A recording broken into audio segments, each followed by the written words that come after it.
On today's show, the Lakers are eyeing a trade for a center. We'll tell you who it is. Plus, what were NBA GMs wrong about 5 years ago? All of that and more on today's Locked On NBA.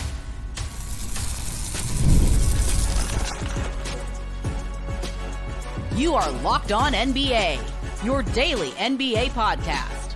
Part of the Locked On Podcast Network, your team every day. To Locked On NBA Friday. Wes Goldberg here with Adam Mares. However, you might be tuning in on YouTube, Odyssey, or your favorite podcast app. Thanks for making Locked On NBA your first listen every day. A reminder that now through September 22nd, all FanDuel customers can bet $5 and get a 3-week free trial of NFL Sunday Ticket from YouTube and YouTube TV. Visit FanDuel.com to get started. We're going to revisit the GM survey from 5 years ago and find out what all these GMs were wrong about. We'll also discuss Trae Young's most recent surprising comment. But, Adam, before we do that, Dave McMenamin in a piece for ESPN about what's next for the Lakers. We get to talk about the Lakers to start today's show. Adam, your favorite subject. I can't wait. Well, they're very relevant, of course. So. Yeah, of course. Everybody likes talking about the Lakers. He dropped this very interesting nugget. Says, quote, one name to watch, Jonas Valanciunas of the Washington Wizards. LeBron James, offered to take a pay cut to open up the full mid-level exception to sign the free agent big man, but he opted for more guaranteed money from a 3-year, $30 million deal in Washington. So obviously Jonas Valanciunas can't get traded now, but at some point before the trade deadline, he will be eligible to get traded. That might be, I guess, the Lakers' big move. That's the name to watch here, Adam. Again, we're starting the show with the Lakers, but even more importantly, we're starting the show with Jonas Valanciunas. Welcome to September, Locked On NBA. Why don't you frame it as we're starting the show with the Washington Wizards? Could they lose their key big man? their big free agent acquisition. Does he move the needle for you if you're the Lakers?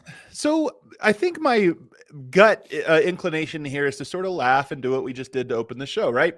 If you look at it, there's one trend in the NBA that I think is going to become the big trend for the next year or two, and that is that spreading it out like the Boston Celtics, like the Oklahoma City Thunder, and really leaning into not shooting. I mean, obviously shooting is a key part of it, but dribble drive, the dribble drive game where you have all these guys that can dribble drive, that's a big part of it. And to do that, you need your bigs out of the way.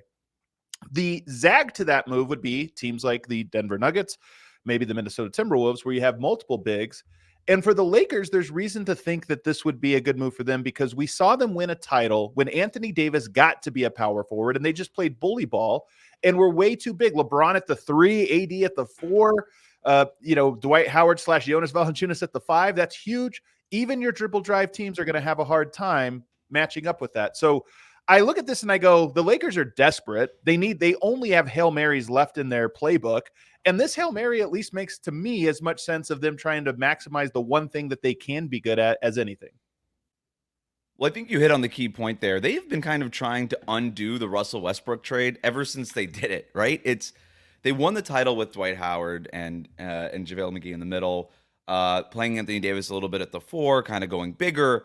And then they make the big Westbrook trade a couple years later, and they've just been desperately trying to get back to the formula that helped win them the championship in the first place, and they really haven't been able to do it. Even like last year, they go out and get a Jackson Hayes, Christian Wood. Didn't exactly move the needle for them. Didn't really accomplish what it is that they set out to accomplish. And so, yeah, you see LeBron James willingly taking a pay cut to try to go get a big man. Wasn't enough of a pay cut, evidently, because he went to the Wizards instead and got the money there. But it is a very tradable contract. He's making about $10 million this year. The Lakers have a ton of kind of those like little chunky contracts that they could move. They've got D'Angelo Russell making $18 million, Rui Hachimura $17 million. They have smaller ones, Jared Vanderbilt at $10.7 million, Gabe Vincent making $11 million. So they can kind of move any of this with whatever kind of future picks. I don't know if that's enough for the Wizards. Maybe if the Wizards are 20 games under 500, they're like, whatever, we'll just take the future pick. We don't really care. It doesn't really matter anymore. But yeah, I think it does make some sense. And if you're never going to be, I think, a 5-out team with LeBron James and Anthony Davis. So you might as well go the other way and just be a big physical bruising team and be that team like we were seeing with Oklahoma City, Minnesota, that just kind of gets a little bit bigger, plays more inside out. I don't know if I agree that they'd never be a 5-out. You're right offensively. Look, they don't have It maybe not as much as, say, the Boston Celtics, who have all this elite shooting, but defensively, sometimes you have to look at it just defensively. And Anthony Davis, LeBron James, Oh yeah, for sure. bigs, that's a very switchable. Now you're talking about how do you shut down the dribble drive teams? You have at least pieces in place to do that. But you go the other direction and you go with Valanciunas. Now here's the problem. If you're going to go big, I understand it. Valanciunas, though, is a guy who offensively his top role is posting up. Like that's his comfort zone. I don't think you're going to do that with LeBron James and Anthony Davis on the court. Maybe you could do that in some staggered lineups and it makes sense and it spells those guys in the regular season, but it's still a big strength that you're going to have to change Valanciunas' role. Oh, you're comfortable with that? It's what you're best at? Yeah, but on this team, you don't do it very much. And then defensively, you're talking about a big man, and now you have a roaming Anthony Davis. In theory, it's good. I will say this, though. You're talking about Nikola Jokic, right? You're talking about the bigs in the Western Conference. Jokic's best games over the last 4 or 5 years have come against Valanciunas' New Orleans Pelicans. That is a match that he seems to not be bothered by. So there are bigs that, Ivica Zubac, for example, that maybe this makes sense. But I'm not sure Valanciunas is a guy that has proven to be an impact player in the role that we're kind of thinking about conceptually. He looks exactly like the kind of center you would want, right? Yeah, he Yep. looks the part, but he's not exactly. He's like, I don't know. He's like an inch away from being like the player that you really want him to be. Sometimes he just leaves a little bit. Like you think of him even as a 3-point shooter potentially, but he only averages like 1.5 3-point attempts per game. Shoots a little bit less than 35%. It's not like shoots it like a catapult. By the way, man, that shot, you know how it is. Like it looks like it comes from over his head and just launches. The weirdest three in the back where he is. But nobody closes out on him, So you've got him, Anthony Davis, who just stopped taking threes and isn't a good 3-point shooter anymore. LeBron James might be the best 3-point shooter on the Lakers roster now, And JJ Redick said during his I think JJ conference, Redick is the best 3-point shooter on the Lakers. That's true. That's true. He's like, I want LeBron taking more threes, which is interesting, and it makes sense as LeBron ages and stuff. But like the whole idea about building a team around LeBron James is everybody else takes the threes so that he can get to the basket. They space the floor for him, and now LeBron James is kind of being tasked with spacing the floor for himself, which doesn't seem ideal. But that's why I'm saying, like, I think defensively it could all work. You saw what Anthony Davis can do with another center on the floor during the Olympics with a guy like Bam Adebayo on the court with him. Like, can he fly around a little bit more if you just have a guy just like in the middle like Jonas Valanciunas? But I think the key word there is like Jonas Valanciunas because, again, looks the part of that kind of bruising 7-footer that can just clog the lane, but hasn't exactly been that guy. Yeah, I think that's exactly it. Now, I won't say that I'm going to just totally write this off because the truth is I just think the Lakers are, as I mentioned, in the Hail Mary portion of their playbook, right? This is not we have great strategy all along. Beggars can't be choosers. Beggars can't be choosers. So you look at this and you go, I don't know, healthy at the right time, and then you just present this big problem. You go up against teams that are not capable of matching up physically in a playoffs, and you mitigate their strength just by lowering them to your, hey, you got to go big to box out Big Val. He just had 14 rebounds in game 1 of a playoffs, and now all of a sudden, now all the game plans are out. So to me, it makes a little bit of sense. I don't know, and maybe it even makes more sense that you're talking about this as a deadline deal, right? As you mentioned, you have the waiting period. I think this is one that maybe would hurt you if you were going through October, November, December. It might actually help you if you're getting in and teams are like, okay, we have 12 games to scout this new look Lakers. We don't exactly know what they are, and now they're throwing curveballs at us. Does it move the needle? A little bit, I guess. We talked about it. Yeah, a little bit. All right, coming up next are NBA GMs good at predicting the future of the league. In some ways, they actually kind of are. We'll talk about that next here on Locked On NBA. Today's episode of Locked On NBA is brought to you by FanDuel. You've heard us talk a lot about FanDuel, of course, because it's America's #1 sports book. Well, we have something a little different for you. Now through September 22nd, all FanDuel customers can bet $5 and get a 3-week free trial of NFL Sunday Ticket from YouTube and YouTube TV. Then with a YouTube TV base plan, you'll be able to watch every regular season Sunday afternoon out-of-market game. All you need is a Google account and a current form of payment, and you can cancel any time. And if that's not enough, be sure to check out FanDuel's Profit Boost in the app and use it for FanDuel's Double Your Winnings for all of Sunday, September 15th. So this weekend, pregame monthly bets. Profit Boost will be live starting this Thursday. View your account page now to learn more about your boost. Just visit FanDuel.com, download America's #1 sportsbook. Again, visit FanDuel.com, download America's #1 sportsbook, and get a free 3-week trial of NFL Sunday Ticket.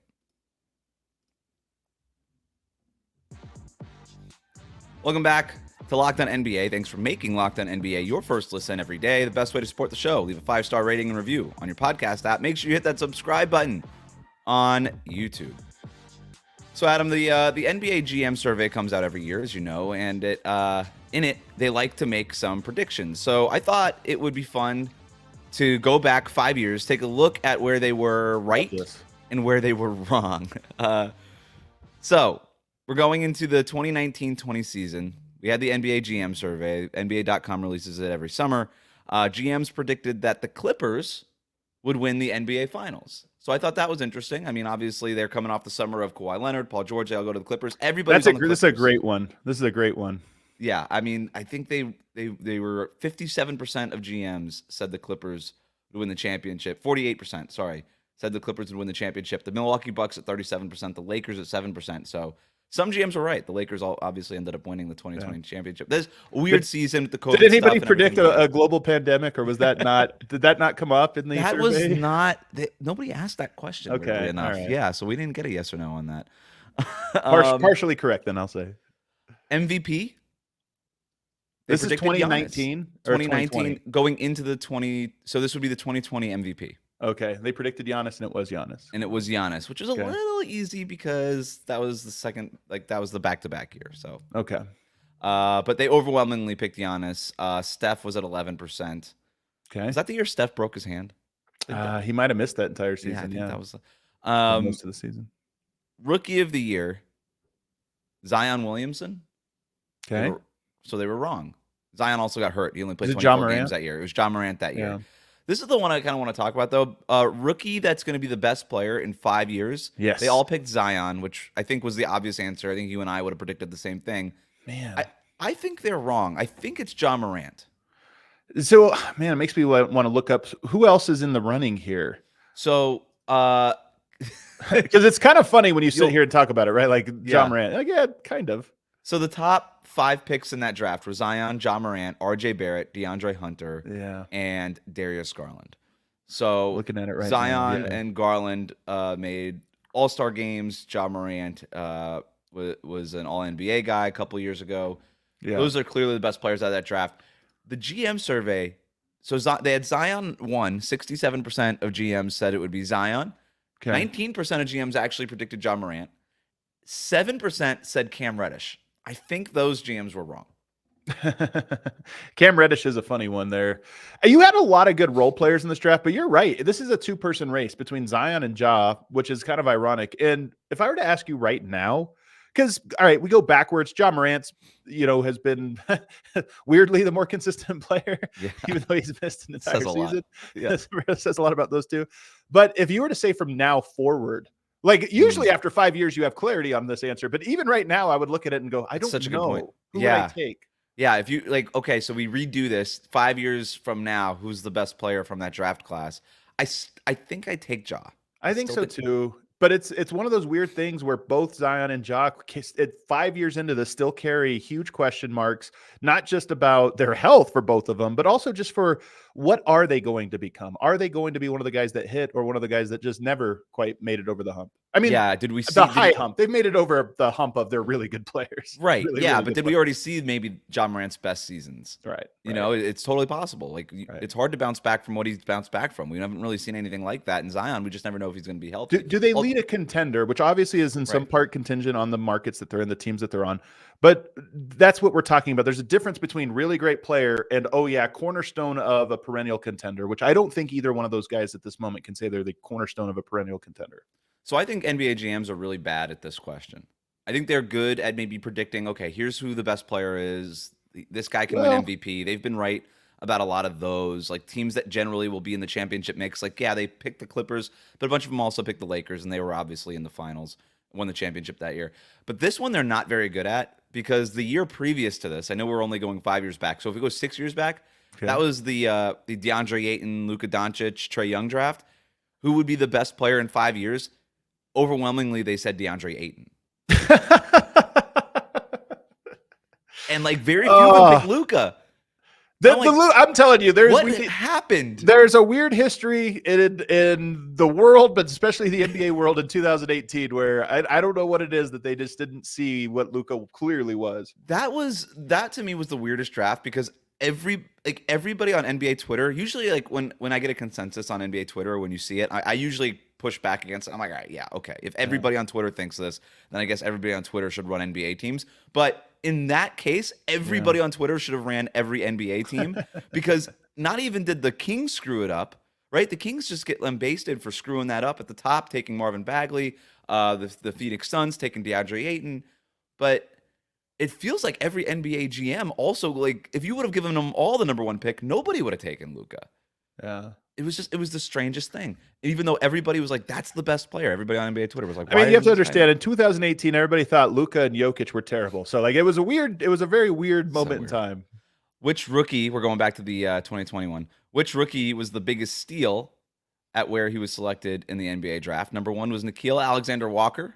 That's a good pick. Great call out, because I think he's a very good player. And you look at like Romeo Langford, the guys that are around there, he was better. Yeah, they actually, their top 5 here were actually all pretty good picks. They had Nickeil Alexander-Walker was number 1. Brandon Clark was number 2, who was taken 21. That was a nice pick. Goga Patadze at 18. He went to the Indiana Pacers. He's better in Orlando. The Pacers obviously didn't work out for him in Indiana. That was okay though. Bull, the 44th pick. Yeah. All right. Maybe. And then Tyler Hero, the 13th pick. And I think there's some truth to all of those. Do you know what the actual right answer is, though? Is I think Daniel Gafford taken 38th. I think you're right. And Nick Claxton, you can look at 31st. Cody Martin at 36. There was some good value in the second round of that draft. Cam Reddish at 10? Or no? No. Not exactly. That's probably honestly the right spot. He was, somewhere around. So those are some of the things that they predicted right and wrong. I thought, Adam, we could do something fun, and we can, we dish it, but can we take it? Let's find out. So why don't we do our own little GM survey here? Okay. Some of my favorite little things. GM Goldberg and Madez. There it is. Goldberg and Madez. All right. So best rookie in 5 years out of the 2024 NBA draft. Out of this year's draft, we have to predict which ones will be the best. Yeah. Oh man. All right. Let me pull up my board here. And famously, I'm an elite NBA draftsman. I watch about 12 minutes of college basketball a year. Reed Shepherd. I like Reed Shepherd. That's who you're going with as number 1. Yeah, I like Reed. I think Dillingham has a good chance. Yeah. I like the environment that he's in. I love the player that goes to the right place, Oklahoma City. Great coach. And then I kind of like this. I know this is going to sound weird. The gap year, right? Because he's injured, you get to sort of 1 year where you get welcomed into the league, learn everything. So I think I might have him on my list as well. Biggest steal? Biggest steal. I'm gonna go Bub Carrington at 14. Yeah, he's looking I like him. And I think Khalil Ware at 15 might end up being a real steal there too. I think that's going to be a guy we're going to look back and be like, I think partly because he was drafted by the Heat and they do such a good job with the development of their rookies lately, they're going to look at it like, that guy probably should have went top 10 in this draft. Right. I like Terrence Shannon Jr. so old, so it's kind of weird to pick a player like that, but he's, he was picked 27th. Like there's a lot of teams that passed up on him. I think he's a guy that maybe surprises a little bit. I'm going to go out on a limb and try to predict what the GMs are going to predict. Okay. Because they kind of have a type here. I think they're going to go biggest steal in the draft. I think overwhelmingly they're going to go Dalton Connect. Yeah. I just feel like that's something that the GMs will do. Or like Jalen Tyson going to Cleveland. I think like those are the kind of guys that they like, a little bit upperclassmen, kind of play right away. And then best player in 5 years. I think a lot of people will say Topic, because I think there was a lot of scouts who liked him before he got hurt. Yeah. And then Cody Williams, because he's just so raw. I feel like they usually go with the raw size guy, like a DeAndre Ayton type or something, and they might just throw it against the wall and just say like Cody Williams would be the best one. Cody Williams, you are right though. Zachary Rizichet. Yeah, that's true, man. Really under the later. I don't even know if people would be picking Alex Sarr, to be honest with you. Nope. I like your comment though on Cody Williams, but that Cody Williams mode to me is so feast or famine because there are the players of that mold that hit, and when they hit, I mean, even Kawhi Leonard almost fills into this, where it's like everything looks perfect, but we're not sure about the skill, and then that develops and it's incredible. But the opposite of that is your Dalen Terrys of the world, your guys that were like, hey, they have all the right things, they just need the skill. And you get into it a couple years and you're like, they have no skill. What are we doing here? There's no talent base to build off of. Cody Williams, I think, is probably above the zero talent, but we just didn't see it a lot at Colorado. We saw flashes of a guy that has great athleticism and a great body and a very famous brother. There's a few of those guys in this class too. Ron Holland, Tejan Salone, like all these kind of guys that are just big, toolsy bodies. And chances are one of them is going to hit and just be a good NBA player. But on the same side of that is one or two, like there's going to be a few busts out of that group too. So that's just how it works. Trae Young, what if he were 6'8"? We'll talk about it next. Today's episode of Locked On NBA is brought to you by BetterHelp. Sometimes we all need the opportunity to get something off our chest. Big or small, certain things can really start to get to you. It's important to let that out, especially to someone who's unbiased in your life. Maybe you're having trouble moving up at work, or you run into a wall in a relationship. Maybe you're anxious, maybe you're sad, and you just don't know why. Therapy could be different for everyone. Most of us have bigger problems than our favorite sports team, and it's important to get things off your chest every once in a while. So if you're thinking of starting therapy, give BetterHelp a try. It's entirely online, designed to be flexible, and suited to your schedule. Visit BetterHelp.com/LockedOnNBA to get 10% off your first month. That's BetterHelp, HELP.com/LockedOnNBA. Thanks again for making Locked On NBA your first listen of your day. It's Friday, Adam, which means it's time to count down to the weekend with our weekly power ranking. I'm a system player. I am a system player. Go power rankings. Go power rankings. So Trae Young said this week on a podcast that if he were 6'8", all right, that's a nice show. We loop in this one. I always forget it loops automatically. So Trae Young said this week on a podcast that if he were 6'8", that he would be the best player to, quote, ever play this game, end quote. Yeah. Before I get to the countdown, sure. Your thoughts. So I this thing is something I always hear. I'm 6'5", 6'6", I'm in that range. You would always hear a lot of people, if I was your height, man, I would be if you were 6'8", would you be the greatest podcaster of all time? If I was just a little taller. And I always say, like, there's a reason that your best, your quickest, like, running backs are not 7'3", right? Like, the taller you get, you usually lose something like speed and just coordination, mobility, endurance, all of those different things. So I always look at this and I go, the general thought of this question is, as you gain size, you typically lose the advantages of being small. So, but if Trae Young was 6'8" and lost none of his speed, agility, quickness, any hand-eye coordination, if he lost none of that, then he might have a case. But a lot of guys might have that case, to be honest with you. I mean, we've been talking about this since the 90s. With Skilo, I wish I was a little bit taller. Yeah, like it's just like this is a tale as old as the 90s. So everybody, I think, feels this. I think the most interesting version of this conversation that I've ever heard, or maybe answer to a question like this, is I think it was Kevin Durant on Bill Simmons's pod like a few years ago when he was doing those like drunken podcasts with him, and I think Simmons asked him like, how tall would you have to be still be as good as you are? And I thought Durant actually gave a really good answer because he was like, look, my height is a big part of what I do. Right. So I think he said something like 6'8", 6'9", 6'10" in this range, and he still thinks he could be like a Hall of Fame player. But I thought, that was a good level of self-awareness. You can't have like a V8 engine with good gas mileage, right? Like you give up something, you get a little bit more powerful, but you're less efficient. That's just the way anatomy works. That's science, baby. So the countdown I thought would be, if I could just magically turn an NBA player into 6'8", and their game would still make sense, and I think it would make them better overall or different in an interesting way. Yeah. Which player could I just sprinkle some fairy dust on and make that player 6'8"? So I've got a couple honorable mentions. Who needs to be number one, but I can't wait for this list. I'll be interested to see if it's the same one. So honorable mentions. Okay. James Harden, not really now, but like prime James Harden would have been really interesting at 6'8". He's like 6'5", isn't he? Like 6'5"? Yeah. but make him like LeBron James's size, and I think that would have been like I mean, yeah, that's a really good player. that would have been really interesting.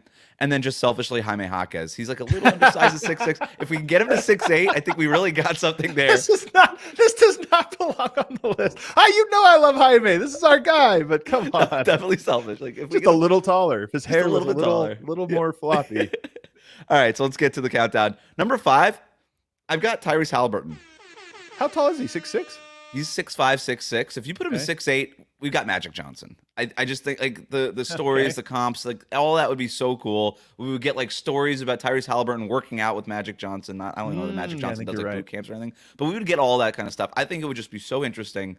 And then whatever questions if he were at 6'8", I think you would have a chance to be the best player in the league at one day. Like, I don't know, but I feel like there's way more upside for some of these guys if they were 6'8". But okay, he's a good player. And his height is part of what makes him good. So a little more height, sure. How tall, by the way, is LaMelo? Same height?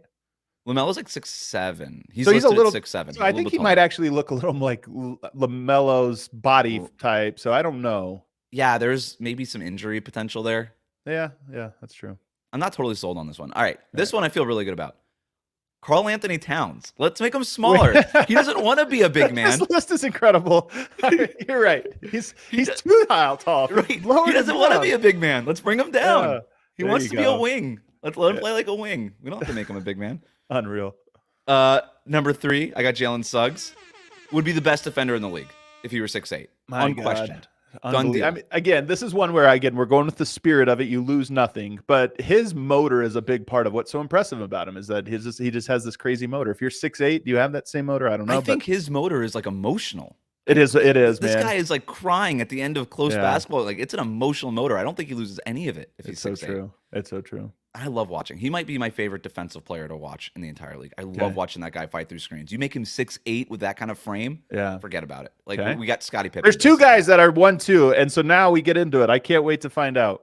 All right, this one you're gonna hate me because we already talked about him. But Reed Shepherd, just because it would have just like, all right, that's the number 1 pick. The guy's 6'8". He's the number 1 pick. Just forget it. We have a legit like if you put Reed Shepherd's skill set in a 6'8" body, we would have had a legitimate. We would have had Cooper Flag. We would have had like a legitimate number 1 pick in this draft, and we would have actually had something interesting to talk about.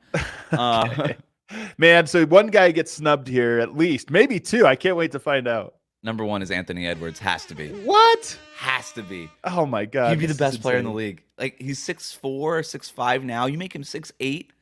It's already big though. 6'4". He's already tall. So who are you making tall? All right, Jalen Brunson is Luka Doncic if you make him 6'8". They have the same game. You're making Luka. I thought about Brunson, but I'm good with him being what he is. You're giving him basically a foot of height at this point. That would be enormous. And then Kyrie Irving. If you give me a 6'8" Kyrie Irving, I'm sorry, nobody is stopping Kyrie. So that's the interesting because Kyrie, what makes him special is his handle. So this is an instance where you give him another foot. Does he still have the same handle? The ball has to travel longer. So that's how you're thinking. Exactly. I was thinking if you just made him tall. Same with Trae Young. This is why I said about Trae Young's comment. If he was taller, he's probably just slower. But if you don't, if the exercise is you just take the skill set and you put it into a 6'8" version of them, then yeah, Kyrie Irving at 6'8" with that handle, that finish, and that touch, the guy scoring 40 a night. What about Steph? I mean, Steph Curry is probably number 3 on this list. Yeah, Steph should be on the. Steph should have been on this list. Make him 6'8", he might be the greatest player of all time. Yeah, I mean, he's already in that conversation, Exactly. at least on the fringes of it. So to me, you're right. He almost needs it less because he still gets his shot off. But if he, you're talking about a Michael Porter release point. Yeah, Steph Curry is taking 23s a game. Yeah, and just shooting it over everybody. I think I got everybody there. Okay. I think we got everybody there. All right. Who did you hate the most on that list? Karl Anthony Towns, Reed Shepherd. Yeah, really. Karl Anthony Towns is good. That was a good pick. All right. That'll do it for us today. Thanks for making Locked On NBA your first listen every day. Everydayers, make sure you are subscribed on YouTube, Odyssey, and wherever you get your podcasts. God made Chris Paul the size he did to save us all, man. Would have been the worst thing ever. Chris Paul would have been a good one.